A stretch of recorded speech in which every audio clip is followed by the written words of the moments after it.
monogamy isn't working anymore. You don't need to do plant medicines every single week. You could just fall in love. I help millionaires find love. You can't jackhammer your way into enlightenment. You gotta make love and be present with your partner. Joy is the highest vibration. You can make love to your hand whilst getting abs and getting jacked. I thought I was famous for being a failure. It inspired millions and millions of people to become a unicorn, to go sober. God made man in his own image. You're made of God stuff, but you're worried about your taxes. We're made of stardust, so it's up to us to remember the power that we have. Everyone's got these superpowers, by the way. That's why I'm a transformational rock star. And I use all the things to manipulate the masses. And I turned it into something that sold something better than fear, which is self-love. I love my life, I love my body, I love myself.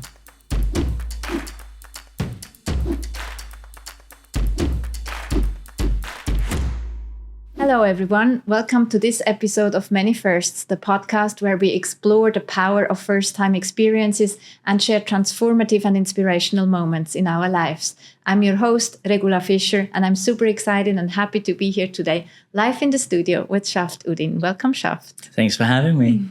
Shaft, you are the founder of the Secret Sexual Awakening, right? You are also a somatic trauma release therapist and a transformation entertainer. Yeah. So these are very interesting terms that I would like to explore on more. And you're on this mission to eliminate shame and blame between men and women, and to replace that with communication, connection, and vulnerability. Exactly. Someone's got to do the job. I found how to find world peace. I figured it out. You figured it out? Yeah, I think easy. we would love to know. And first things first, because this is about first, right, usually. But sometimes it's also good to talk about last times, because when we release last times, we are open for new ones for first. It's the last day of your life, your life as a 44-year-old, right? It is. 45. I'm going to be 45 tomorrow. Yeah. How is that feeling? They say 40s are the best years of your life. Mm-hmm. It's been tough as fuck. So it's been super shitty. Out of all the decades, this has not been the best one. My 30s were the best. So insane. I was like a polyamorous unicorn, lesbian leader. I was a tantric sex guru. I was featured in The Guardian. The BBC did documentaries about me. I was everywhere, living a incredible, outrageous life all around. Yeah, my favorite thing, relationships. Mm-hmm. And this is why my mission, and I'm so adamant about the work I do. We mentioned men and women. I found out why we go to war. We go to war because we just don't know how to give and receive love. As children, as adults, and that leads to frustration and leads to eventually the people who construct all the wars.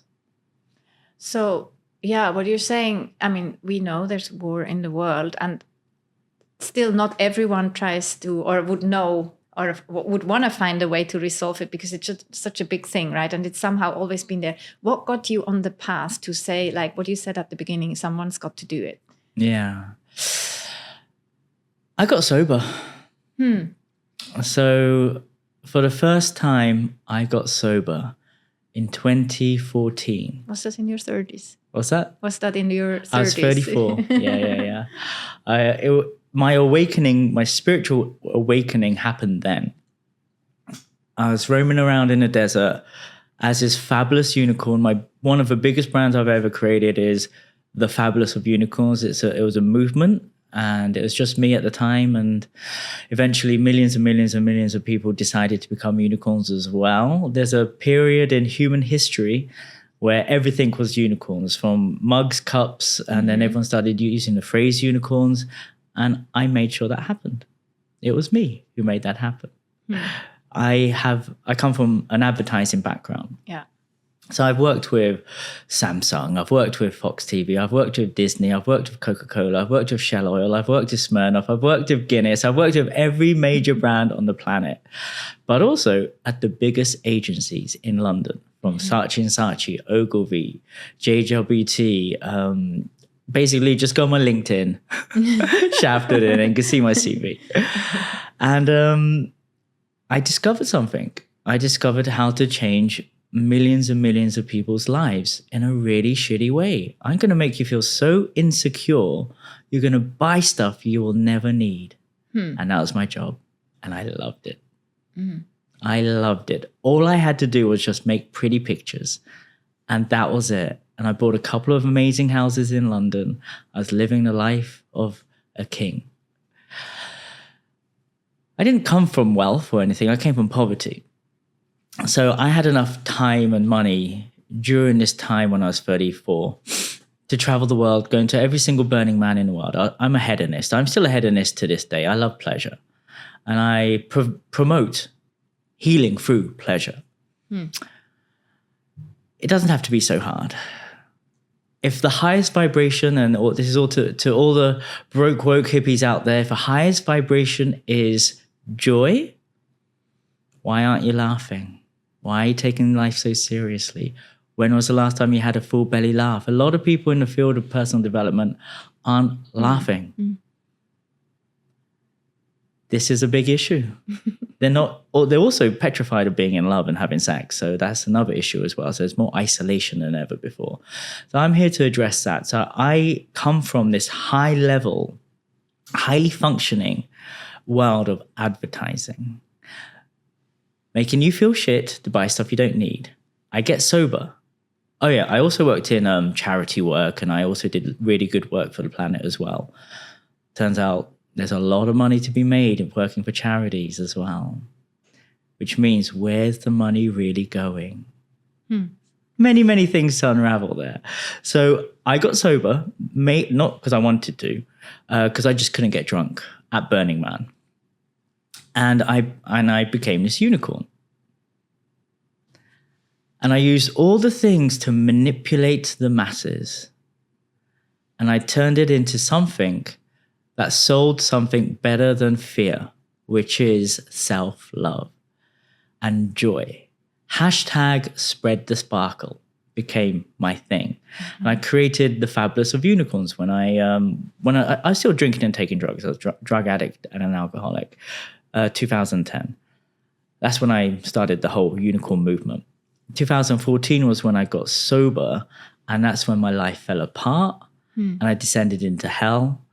And during this time, imagine having your awakening, your mental breakdown, whilst a TV company is following you around for 1 year and watching you trying to overcome addiction, trying to overcome all of the issues and demons that you have when you go through the dark night of the soul, and someone's filming you every day for a year.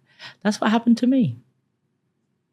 So I was portrayed during this time as a mess, but it inspired millions and millions of people to become a unicorn, to go sober. I thought I was famous for being a failure. And during this period of this 2014, my spiritual awakening, I did inspire a lot of people to get sober. And that was a nice thing. And I used to get stopped on the streets. People wanted to take my photo as this polyamorous unicorn hedonistic leader. And I had even though it was a shit show, and it was really challenging, but it inspired and helped a lot of people.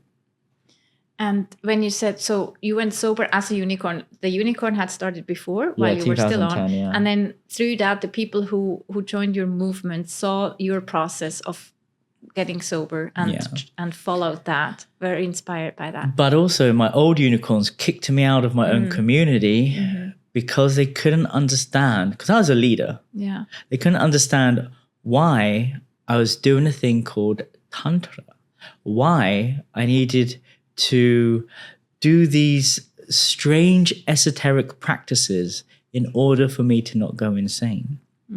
So I got exiled by my own community. And in the end, I had to leave London, leave the world of advertising, go on my journey. If you've ever seen the film Doctor Strange, the first one, which is great, it's literally the spiritual journey in a Marvel film. And I went to all the ashrams, all the mystery schools, discovered that everybody has these superhuman abilities. And now I could just give hundreds and thousands of people a collective orgasm and reprogram people's mind and shout, I love my life, I love my body, I love myself. Now I utilize that background in advertising to make everybody feel shit, to make everyone feel amazing. And now, like, I got sober 2014, still sober to this day. And now I sell self-love rather than fear. Wow. Now I've had a lot of transitions from the Fabulous of Unicorns to sacredsexualawakening.com to tantrawithshaf.com. And now I've become the shafshowlive.com. So it's been a progression, and this is just branding. This is just learning everything I learned from Saatchi and Saatchi, from Disney, and brought all of that into designing myself, rebuilding myself, going into spaces of pain and suffering and rock bottom to create a better foundation for me to keep on generating myself every 7 years. So it's been a highly calculated journey. So thanks for sharing all that. What year is this now of the shafshow.com? Is it the beginning of the 7-year period?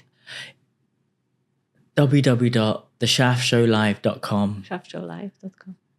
Happened on December 2024. Oh, so okay, so it's rather recent. And it's only now I sorted out the actual, like, the back end of it. Yeah. So it's literally just 2 weeks old. Okay, well, congratulations. Another one. We're curious to see where that will go. And it's going to be a global movement. I've done it 2 times. The unicorn thing was great. Then I transitioned into the Tantra thing, where I was obsessed by getting all these superpowers. Everyone's got these superpowers, by the way. And also, my main passion was a thing called sex magic and yoni de-armoring and yoni massage. I was worshipping women for 7 years. It was my job, how I paid my mortgage. If you don't know what I'm talking about, just go to Mind Valley and check out Planet Bibi or Layla Martin. And I've been doing it longer than them. And I've been doing it in communities where this is all we do. They just figured out marketing. And it turns out, after coming out of these beautiful vortexes and spaces where we just reach enlightenment every day, which is possible for everybody, by the way, it's not like a hard thing, that there is another world out there that needs this work. And that's why I've come back out into the real world to help as many people as I can. And that just happened in December, like coming out. Exactly, yeah. Yeah. And how is that feeling? I mean, is it like you're coming to a world that you have not been in touch with much, or? No, I love it. But the world I was in became, I call it toxic spirituality. Something that was amazing. Yeah. You live long enough to see it evolve into something terrible. And a lot of high-level teachers in the world of Tantra will agree. It's just turned into a bit of a spiritual circus. I call it spiritual McDonald's or Mickey Mouse Tantra. Because, I mean, is that maybe, or have you observed that before, if you say that the unicorn movement also seemed to have a high period, and then kind of everything was crumble, unicorns, right? Like pens, everything just became so mainstream and everybody wanted to become it, which was my mission. I wanted that and I got it. And it was great until everyone started saying my original concept was not what it is now. It has to change. It has to be something new. And I'm like, guys, the whole polyamorous unicorn movement was a free love movement. It's like, no, it's this now. I'm like, see you later, guys. I'm going to go and do something else. And the sad thing about the unicorn movement is I was the worst because I was the loudest, most wildest out of the community. I was a raging alcoholic and a drug addict. Like, that was me. I was highly functioning, but I was a mess. And when I left, and this is the sad truth about my community that I built, I went and got sober. And I changed my life. I no longer wanted to kill myself. I had suicidal depression. A lot of the unicorns killed themselves. There's a big mental health issue amongst my community, and I was the main person keeping us together, keeping us on the good side of fun. And when I left, they all committed suicide slowly. And they exiled me from my own group. Now, if I stayed in that community, I may have been able to help some of my closest, dearest friends. But I couldn't. I don't feel guilty. I don't feel sad. I've done a lot of work around death. Trust me, I've saved a lot of lives with my work with sacredsexualawakening.com. Like the people I'm dealing with are people who have had some kind of horrific rape happen in their life, and I'm helping them heal. Or they've been in a place where they actually want to commit suicide and they ring me up because I'm that guy that they trust, and I get them out of that state of suicide and depression through the esoteric practices that I've learned, through the body work systems that I've learned.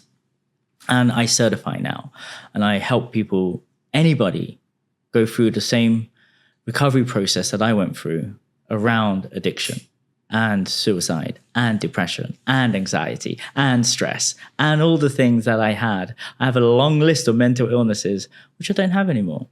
And it all went away in 1 year and 8 months of studying, breathing, living in a tantric community that was based around love.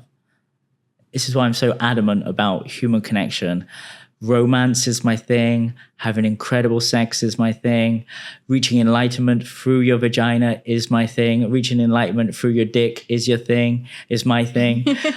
And I'm telling everybody, you don't need ayahuasca. You don't need to do plant medicines every single week. You don't need to do all of these things. You could just fall in love in a conscious relationship. 1 partner, 2 partner, doesn't matter, a group of people. But as long as everybody is helping each other out, is healing through love, then you're ready for more love. I've noticed a lot in the spiritual, especially in the goddess empowerment industry, it's isolation. Separation. And trust me, I've been in the industry. I helped start that industry. They're perpetually single, consistently single, all the time. Womb cleanse after womb cleanse after womb cleanse. Trust me, I did my womb cleanse. I did my celibacy processes as well. And it's important for a season, 3 months tops. Then you go back into the relationships to help you evolve. There's 9 billion people out there, or how many billion people there are these days. These people, they just need to find one. It's not that hard. How can it be so hard to just find one person out of 9 billion people? Yeah, it's not hard. What makes it hard for so many? Do you know? Or would you? I do. That's why I've left. This is why I've left the toxic spiritual communities. It's brainwashing. You need to be healed in order for you to receive love. Here's another horrible program in the spiritual, toxic, conscious, sober, woke communities, which is the healing cycle will never end. How horrible is that? I've got 3 herniated discs. Like, I'm in chronic pain. I've cured 2 of them. I healed. I don't need any more healing. You get a cut on your hand, it's going to heal. You're not going to have to go around telling everybody, last December I was cutting onions and I cut my hand. Now I'm traumatized for the rest of my life. It's like, no, the body heals, you heal. But there is a program that's keeping everybody at a fucked up level of mediocre and staying at a place of humble. And no one's getting out of there. Like, I've been watching it turn into, like I say, a shit show. And that's why I've created the Shaft Show, to remind people that joy is the highest vibration. That sex with someone you love is amazing. And you could fall in love with anybody if you know how to. And you don't need to heal and be perfect to call in your king. They already exist. They're already there. I could fall in love like this. I'm very blessed to have incredible relationships in my life. Like, I know this, and this is why my business, the thing that funds the whole operation, is I help millionaires find love. And I work through the 3 stages of love, which is the acquisition of love.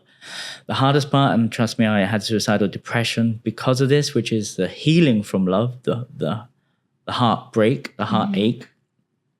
And then the deepening of love. When you find that partner, how do you go deeper and deeper and deeper without 20 years later, and it's usually women that file a divorce. And the statistics are 73% or something like that of educated women are now filing for the divorce. And I know the reason why. Because the deepening is not happening. Is that what you're saying? Yeah. Because women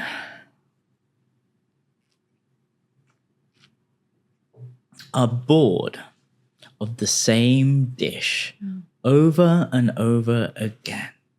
But they thought it was a great idea to get married and have the same sex until someone died.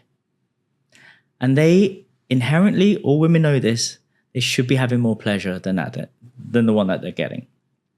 And I'm in a niche bubble. My clients are my clients.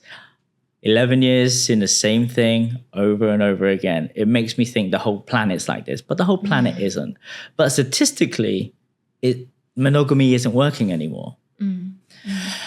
Woman needs a baby. She wants that beautiful wedding that she sees in the Disney films. She gets a man who isn't that into her to get into a relationship.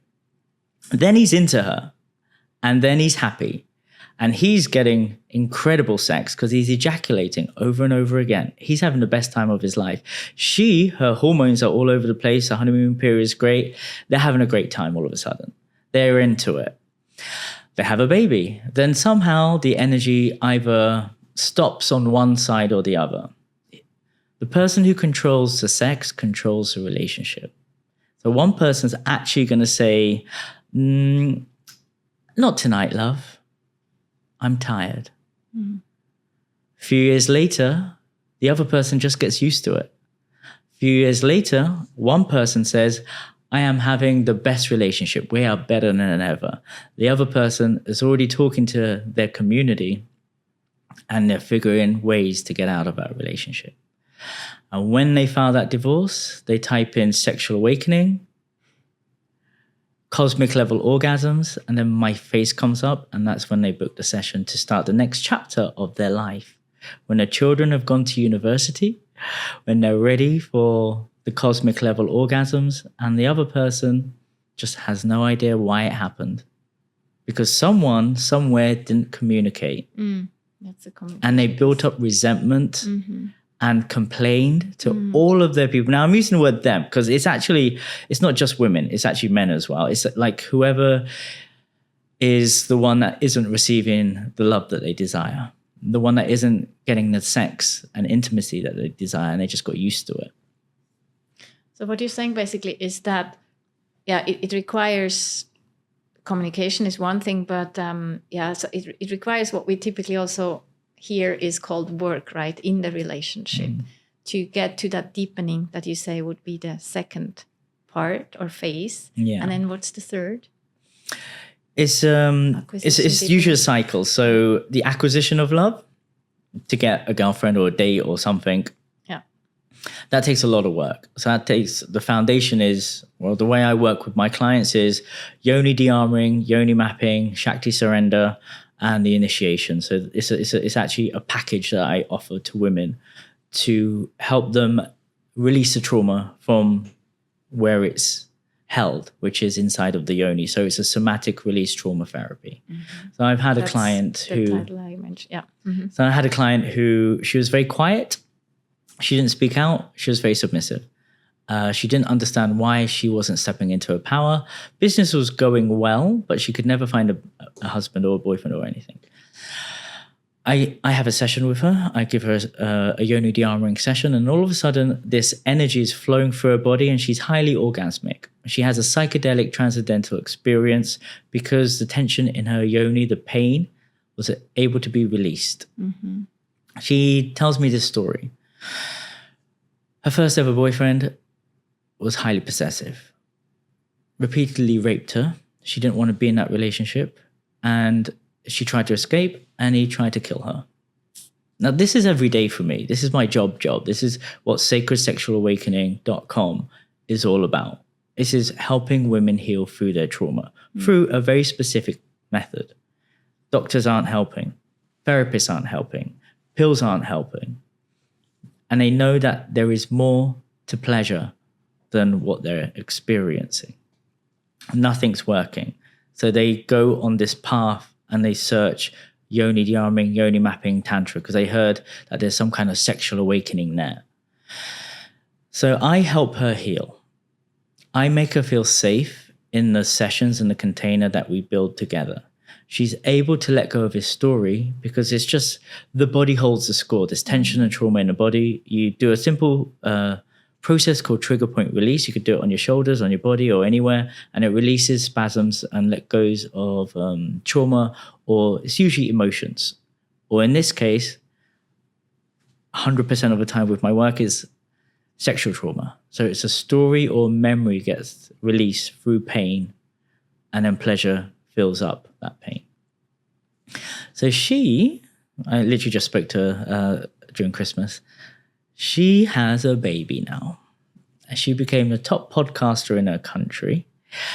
She started dating the highest level men, and she got to choose whichever men she wanted. And she was hungry for sex.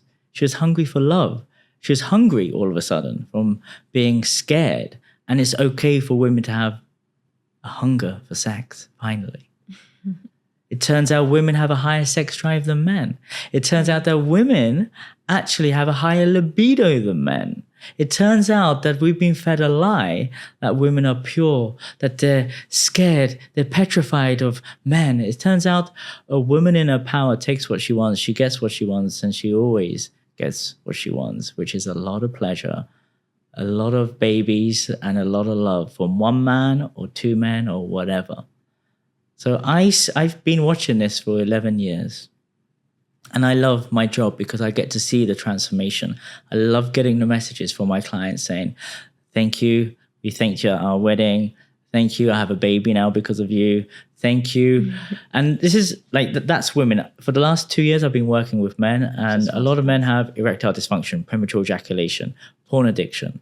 They're petrified of women because of the amount of fear that we get when we get accused of being the worst ones are creeps, sleazebags, predators. So we just don't approach women anymore. There's a lot of men out there who are really good looking. They have 6 abs, 6 Lambos, and make 6 figures. But they will not approach you because you might turn around and reject us and call us a creep. And you're saying there should be more joy and pleasure in the world, but the world you're exposed to through your work is actually the one that's not very full of pleasure and joy. So how do you navigate that personally? Because of what you actually want to have and bring and experience is the other thing, right? I know that we live in some kind of simulation that we've created. We all know the rat race, and the only way to win the rat race is to have a burnout. Then you fall off the little hamster wheel. Then you find ayahuasca and yoga teacher trainings and mindfulness. And then all of a sudden you're having a yoni massage, and all of a sudden you're doing your breathwork certifications, and all of a sudden you're a teacher, and now you're a mentor. Now you got to get this other Instagram like page up and do podcasts and all these things. Now you're in another matrix called the Enlightenment race or the wellness race. We've reframed it now. It's like, well, instead of spirituality, we call it wellness. It's the same people. It's just different packaging now. And everyone's fucking broke. Everyone's broke, woke, and celibate. It never used to be like that. It's actually, we were there to reach enlightenment, but for some reason, the TikTok algorithm, the Instagram algorithm has turned it into a trauma-based industry. And I saw it turn into what it is now. And I was like, do you know what? I was brainwashed by the the matrix. I got out of there. Woohoo! I'm free. And then all of a sudden I was reaching enlightenment, which was great. It's possible. My mom and dad reach enlightenment 5 times a day to Allah. Like every religion does the same thing. Once you realize, again, I have an advertising brain, it's all the same. It's all the same stuff and it's free. You don't have to pay for any of this stuff. Just fucking pick up an old book and you go through the tools and find out the esoteric side of every religion. Muslims have Sufism. Hindus have Tantra, which is what I teach. Tibetan Buddhism has Tantra, which is what I teach. I don't know what Christians have, but they have the Magdalene codes, and I don't know what they do. But there is an esoteric part to that. And the Jews have the Kabbalah. So there's all these esoteric practices that's available to everybody. In spirituality, instead of God, they say oneness. Instead of gospel choirs, they have the bhajans and the kirtans. And basically they took everything, repackaged it from my culture, by the way, took it from my culture, repackaged it, and pranayama got turned into breath work taught by Jonas in the co-worker spaces in Sweden. Tantra got taught by Becky in Manhattan in New York about sacred sexuality now. And just simple meditation and yoga is like taught by Claire wearing Lululemons in California. So it's been bastardized by this whole industry and then being sold back to my people and everybody else for 15 times more. It's a shit show. So I left that matrix only to discover another matrix, which is my favorite one. I call it the impact race. That's where I met you. That's where I met people like Vishen Lakiani, Emily Fletcher, Regan Hilliard. They're the forerunners. Aubrey Marcus. They're the forerunners of that simulation. So I'm part of that world, and I like that world. What do you like about it? Have you ever been so happy, so joyful? And then people come up to you and say, you need to be humble. You need to dim your light. Jeffrey over there is still processing his traumas. Your loudness is triggering that person. I get that a lot. Only because I was stuck in the wrong community because I was sober. I was stuck in a shitty community full of the great broke woke. Just because I was sober, there's no one to hang around with. It was great until it turned shit. What I love about the millionaire bubble, that's what I call it, is if you're happy, if you're an expert in your field, I'm an expert in my field. I'm a master in what I've discovered and teach and help humanity with. They encourage you to be more you. And they actually come up to you and go, hey, how can I help you? Hey, you could help my friend. Hey, you could actually help this community of people. Come to this talk and you could be the headlining act. And that's where you transition from this, I call it the toxic spirituality scene. But it's seeping into the world of wellness now. And everyone's like this, a very spiritual zombie. And they're literally just a carbon copy of TikTok, Instagram. Everyone's doing the same thing. And as I've lived long enough to see this evolve, they're telling me, they literally come up to me and say, hey, have you heard of Tantra? I'm like, are you fucking kidding me? But that's a good question. How did you learn and understand? You're saying it's from your culture. Is that how it... did you really know about it from how you grew up and the culture you grew up in? Or how did you discover the work? I travel the world teaching devotional practices to reach God. That was after the unicorn. That was no just... Tantra yet. This was... Yeah. But also, the unicorn thing helps you with that. It actually helps you to be you, whatever version of you that is. So the unicorn, a movement community, and I know that... They live by 10 principles, Okay. I repackaged that whole thing, and you could get my book. I think it's What is Tantra, or the 10 Principles of Unicornia. The 10 Principles of Sacred Sexual Awakening on Amazon. And I just repackaged the whole thing because it's just marketing. I repackaged the unicorn movement and put it into Tantra, and then I exploded even more. You're really into this marketing thing, right? Where does that come from? And the confidence that comes with it when you're I think probably you heard that before. You come across as very confident with what you do, right? Is that you? Is that marketing? Do you know where is the boundary between brand and? It's just being passionate about your hobby. That's all it is. Yeah. Like I was just really into. I in every single phase of my professional adult life. Basically, since I hit 30, that's why I love the 30s being my favorite. Since I got sober as well, it's you have the choice to consciously create who you are. Every 7 years, your body changes, your cell changes, and when you've lived long enough, have a thing called hindsight. You can look back at your whole life. First 7 years, you were just a kid. 7 to 14, you're transitioning into teenagers. 14 to 21, you're going in for your, higher level of education, and you're constantly changing. Yeah. So I decided to take my branding knowledge and reprogram myself.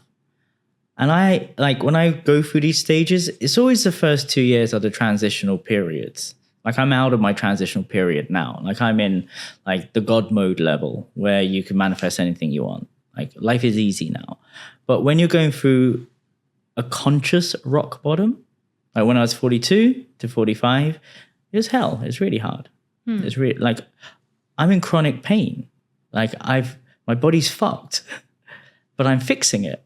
I'm healing. I don't need to talk about mommy and daddy issues. Like mommy loves me. Daddy loves me. In my 30s, I wrote a whole book about how I saved my father's life through the Tantra stuff that I learned.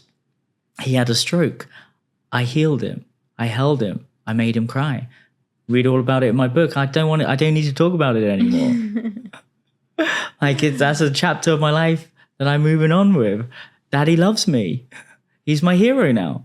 From having a violent, absent father to having my best friend. It's like nothing changed, just my story around the same guy. He did need to have a near-death experience in order for him to become vulnerable. And during that time, he had a great imprint of the way I speak, the way I hold space. So he actually listens now. My mum doesn't. I'm just waiting for her process to happen, because then I'll jump in and do the same thing again. And it comes from being passionate about what you do. That's all it is. I am not a marketing guru. I'm an artist. When I was working in advertising, I came up with pretty pictures. One day I'm cycling past on my unicorn fixie bike and I would see one of my billboards up on Westfield shopping center. I'm like, oh, I did that. Photo. And carry on with my life. That's just normal. I never knew how it got there. So I never knew about strategy. I never knew about the marketing aspect of it. I just was sat there designing, making pretty pictures, getting shit-faced off the free booze that they give us, and just coming up with fun ideas. I got paid to dream. I was paid handsomely to just have a good time during my time in advertising. I had no idea about strategy. We just had to come up with outrageous stuff. Now, as a brand, I have to figure out, like, the reason why I have a herniated disc is for 2 years I sat in front of my computer trying to figure out email sequences, designing sales funnels, doing the most boring shit, finding people like Alex Hormozi, who's just a carbon copy of Russell Brunson. Like, you have to learn all this stuff, and I hate it. And I'm exhausted because I'm sat in front of my computer making fucking content so people will buy my shit. And it sucks. But I'm very fortunate to have a 6-figure business. Am I happy? Of course I'm happy. But there's got to be more to life than sitting in front of a fucking computer coming up with more reels.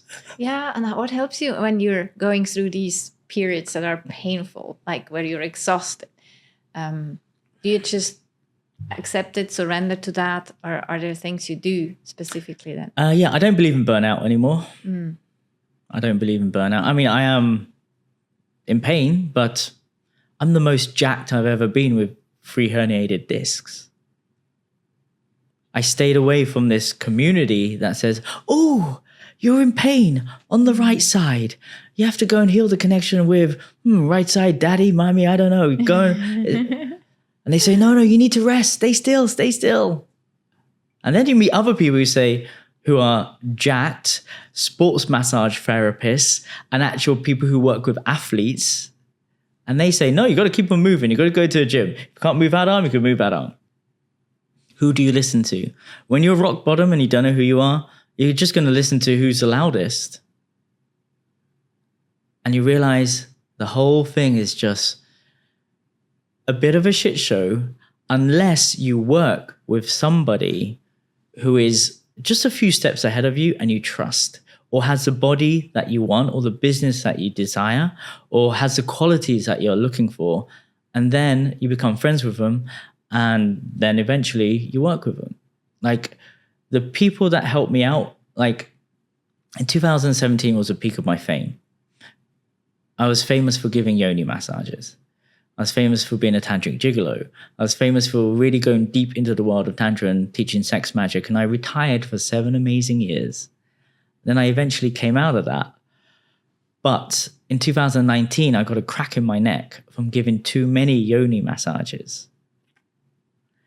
And then I couldn't use my body. There goes my business, my identity. I was really passionate about one thing that revolved around using my body to help other people. And then I learned how to be vulnerable, how to receive. And it took one person to come up to me and say, Shaft, don't let the pain get you down. Keep on moving. Those 2 programs stayed with me. So now with the 3 herniated discs, I keep on moving. I go to a gym, I hobble around. But if I can't bend that way, I can bend this way. And the most interesting thing that has happened since having these 3 herniated discs, and this is what I love about life, is I spent 4 months at my parents' house, Bexhill-on-Sea. No spiritual broke community to infect my mind. I went to the gym every day. I spent 3 hours in the gym. The doctors give me these things. And I noticed during this time, I'm having incredible sex with women during this time at my parents' house. Only because the mind virus of the broke goddess community isn't there, which is their mind virus is all men are emotionally unavailable, all men are narcissists, where are all the good men? So they're basically perpetuating this manifestation of there's no men available. So I'm out of that community. I don't have that because I translate it to flaky Shaktis. Women are emotionally unavailable. So you just become the people you surround yourself with. So for 4 months, I actually found love at my parents' house in Bexhill-on-Sea. I had the most amount of incredible tantric rituals. I had the most incredible amount of threesomes you could ever dream of whilst living, and I love threesomes, by the way, and especially with committed partners. So, you know, if you can't, a lot of people can't even handle 1 relationship, but if you could handle 1, why not scale it to 2? That's really mastering presence, by the way. So during this time, everything was great. And I loved it. And I wish I could actually just be there now. Because just having my time by myself, going to the gym, working on my back, working on my business, I noticed that the movements that I have to do, and during this time when I'm having sex, all the pain is gone, 0 pain. Because I'm not having sex, I'm making tantric love. I'm moving my hips, moving my spine, sublimating the energy. Dr. Joe Dispenza talks about this, so it's scientifically all proven now. And I have 0 pain for 48 hours. Every time I have sex, gone. Then I see the things that the people, the doctors give me, and it's moving in certain ways. I'm like, hang on, that looks like sex. That looks like tantric sex. So I'm in the gym doing these movements and moving the spine in certain ways that is basically having sex. And living at my parents' house, I'm not allowed any girls to come around.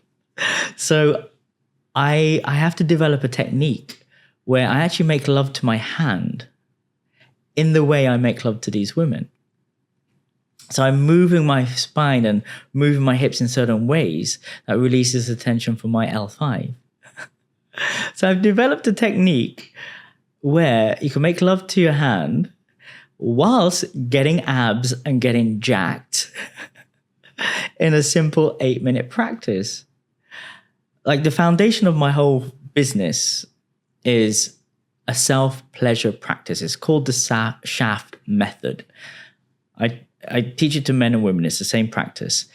And it keeps you younger. Mm-hmm. It keeps you healthier. You sublimate your energy. You self-pleasure.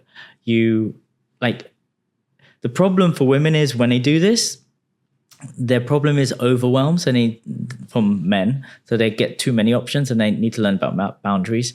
Most men, they suffer from underwhelm. There's no one coming into their lives, and all of a sudden they have a lot of women come into their lives. Mm-hmm. So everyone needs to learn about boundaries and consent and conscious touch. And if you could last in bed forever, you need to learn how to have sex for a really long time. You can't jackhammer your way into enlightenment. Mm-hmm. You got to make love and be present with your partner. That's where romance comes in. That's where presence and passion comes in, and keeping that fire alive, but also not feeding the woman the same dish every time you have sex.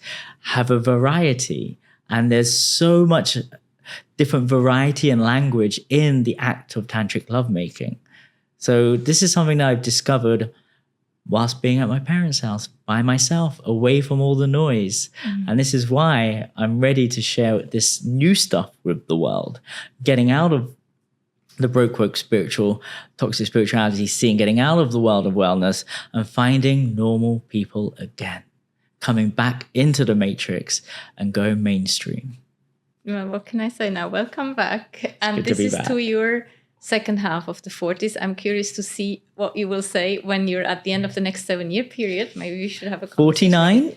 Mm-hmm. I have already spoken to one of my dear friends. She's going to be my surrogate. If I don't have the conventional way to have a baby, I will, every milestone of 29, 39, 49, what have I done with my life? I need to have a baby, get married. What have I done with my life? I need to have a baby, get married. What have I done with? Oh, yeah. So this time I've got my bases covered. So you will be at that. All I've ever wanted is to be a stay-at-home dad. Yeah, so we're looking forward to this news, to get a little shaft or shafty, what would be the girl? So the names are Sky Shiva Uddin, Gaia, Lakshmi Uddin, and Maya Shakti Uddin. There will be 3. There will be 3. Nice. I love threesomes. Is there anything? I'm obsessed by the number 3. Yeah, it is. There's something about number 3. Yeah. I even bought a house that was a number 3. Everything I do is in 3s. The Holy Trinity is also a freeway. So yeah. Yeah, today we're between the 3rd of February and your birthday. So yeah, almost the 3. 3 was yesterday, but you couldn't come, right? You couldn't come here, at least. Yeah. I should say that. Relationships. What's your personal story with relationships? So I love love. Love is my favorite thing. I'm very much into relationships. I really feel that the highest level of enlightenment and personal development happens in a relationship. And romance is my thing. When we look back at our lives, we will always look back at the most beautiful things. And that is always in love. So my job, my mission is actually to get people to fall in love with themselves and each other and have long-lasting, amazing relationships. And that's how I like to live my life. Speaking, I think you're a phenomenal speaker. You can tell stories. And I think you mentioned briefly that you hold space, for example, with your father. He likes the way you speak, right?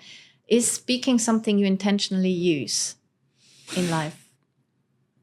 Speaking is a profound way to share the voice of your heart, but also your sex, your desires. So the word, especially the words we tell ourselves, is really important. I used to have a mantra, which was, I hate my life, I hate my body, I hate myself. And the best one was, everybody hates me. So it's up to me to discover a thing called Tantra and mantra and change that to, I love my life, I love my body, I love myself, and everybody loves the Shaft Show. So words are powerful. Oh, yeah. So don't go Totally around agree. saying all men are emotionally unavailable, because guess what you're going to get? Makes sense. Next question. Yes. Quick fire round. What was the thing with the manipulation when you were in advertising? So were you not aware at that time? Is it today in hindsight that you say that was manipulating people, or were you aware and really finding joy in that? Advertising is built on your fears. Everybody who works in advertising, we're literally told, hey, this thing does nothing, but you need to create something that will make people buy it. Prey on their problems, prey on their insecurities, and people will buy that stuff. So we know it, 100% know it. We're selling alcohol products that is destroying you. I have kidney damage. I've had liver damage. The doctors have said, if you drink anymore, you will die. That's happened to me multiple times. And guess what? I still work for the brands, and I had such a great time doing it. Luckily, I'm sober, and now the biggest brand I'm selling is the Shaft Show Live, which is where I spread the word of I love my life, I love my body, I love myself. So I'm selling that now. I had to go through that to understand how to, instead of manipulate people, inspire people to be more of themselves. So I'm selling something great. When you're at the forefront or like pioneering something, building something, I could imagine that that's also a lonely journey at times. And you're so much about relationships and community. So how do you navigate that? When a lot of people see me out and about, I'm full of energy. It's because I spend 6 days inside working on my business, working on my brand, working on my body. And I go out for 2 hours of the night and go, oh my God, everybody. So I'm full of energy. So when everyone actually sees me out and about, like you see me on stage and everything like that, I'm having the best time because I don't spend a lot of time with people. So I love and I get energy from meeting people. There will be a phase in my life where I won't have to worry about sitting in front of a computer, working on myself, developing these new products for humanity, because I've been in a stage of my life where I spent 7 years retired. And that's where I reconnect. So I got to have those lean years of like the beginning of my 7-year cycles in order for me to lay the foundation so I could live a free life for the next 5 years usually. It's 7 year cycles, but okay, we take 5 for once. 2 years struggle, 5 years peace. Yeah, true. You said that as well. That's how it goes, right? Yeah. 2 years to build up. How will you celebrate your birthday? Do you celebrate? I celebrate my birthday by creating an Aquarian festival. Now, I don't believe in astrological signs, but when I look at the data of my life, in the schools I studied at, they split you up into houses like Hogwarts. So Gryffindor, Slytherin, or like the Airbender, or the air signs, fire signs. They do that just to see who would have sex with who. And then I was like, we all ended up having sex with our own star signs in the end.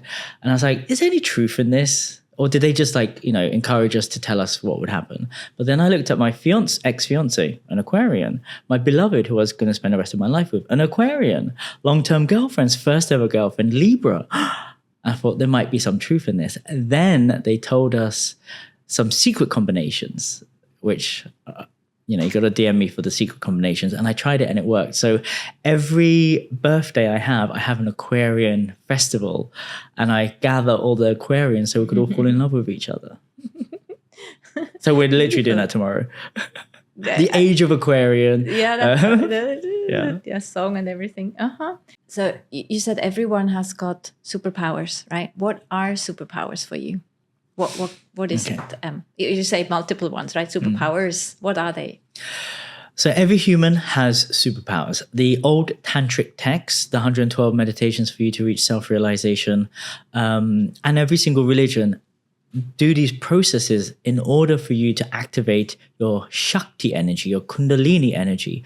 Once you have this life force energy flowing through you, you can actually use it for personal development, for growth, connecting to God, seeing visions, activate your third eye, activate your heart. So you never have to take MDMA ever again. You just have this powerful energy in your body that creates a powerful toric field around you, your electromagnetic energy.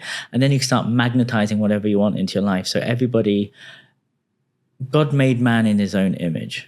You're made of God stuff, but you're worried about your taxes and a comment on Instagram and stuff like this, like we're forgetting who we are. We're made of stardust. So it's up to us to remember the power that we have and clear all of the blockages and the programs for mummy, daddy, religion, country, wherever you're from, is a bunch of layers. Then you can start being yourself. So that's superpowers. I mean, one of my great superpowers is going from one festival to another festival, giving 300 people a collective orgasm, and then reprogramming their subconscious mind and shouting and screaming in pleasure, I love my life, I love my body, I love myself. Also, you call yourself also transformation entertainer, right? So I can definitely see that you have a sense of humor, right? I think you like to, also the way you tell stories. But a transformation entertainer, what does that mean? Is that what you just described in terms of festivals and you give everyone these group orgasmic experiences? Is that, for example, what you would see transformation entertainers work? So I use the word transformational entertainer or transformational rock star.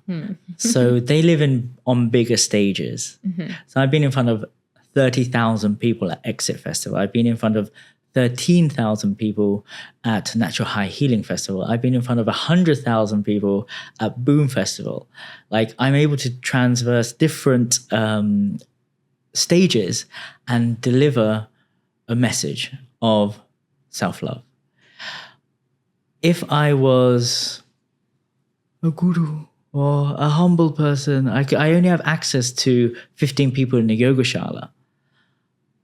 I'm here to hit the mainstream.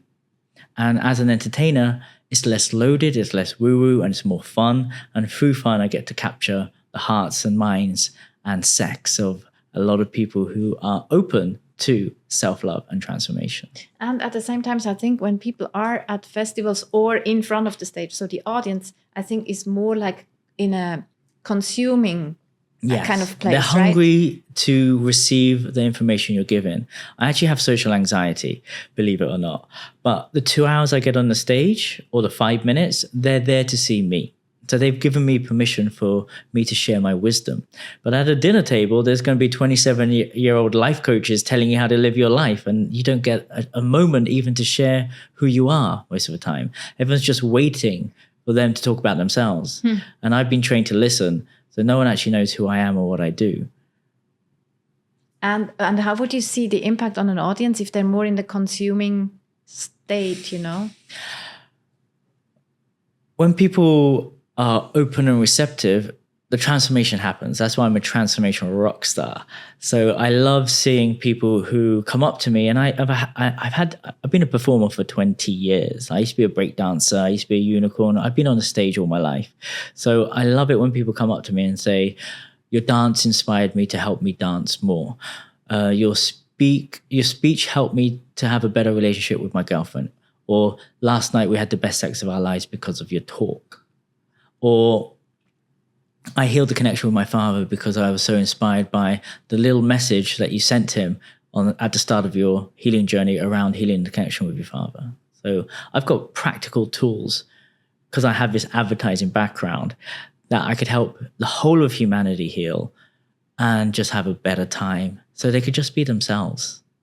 Like, it doesn't have to be so loaded. It could be more fun, more pleasure. Just purify your being by having a clearing through accepting your traumas, healing your traumas, and moving on and having some fun.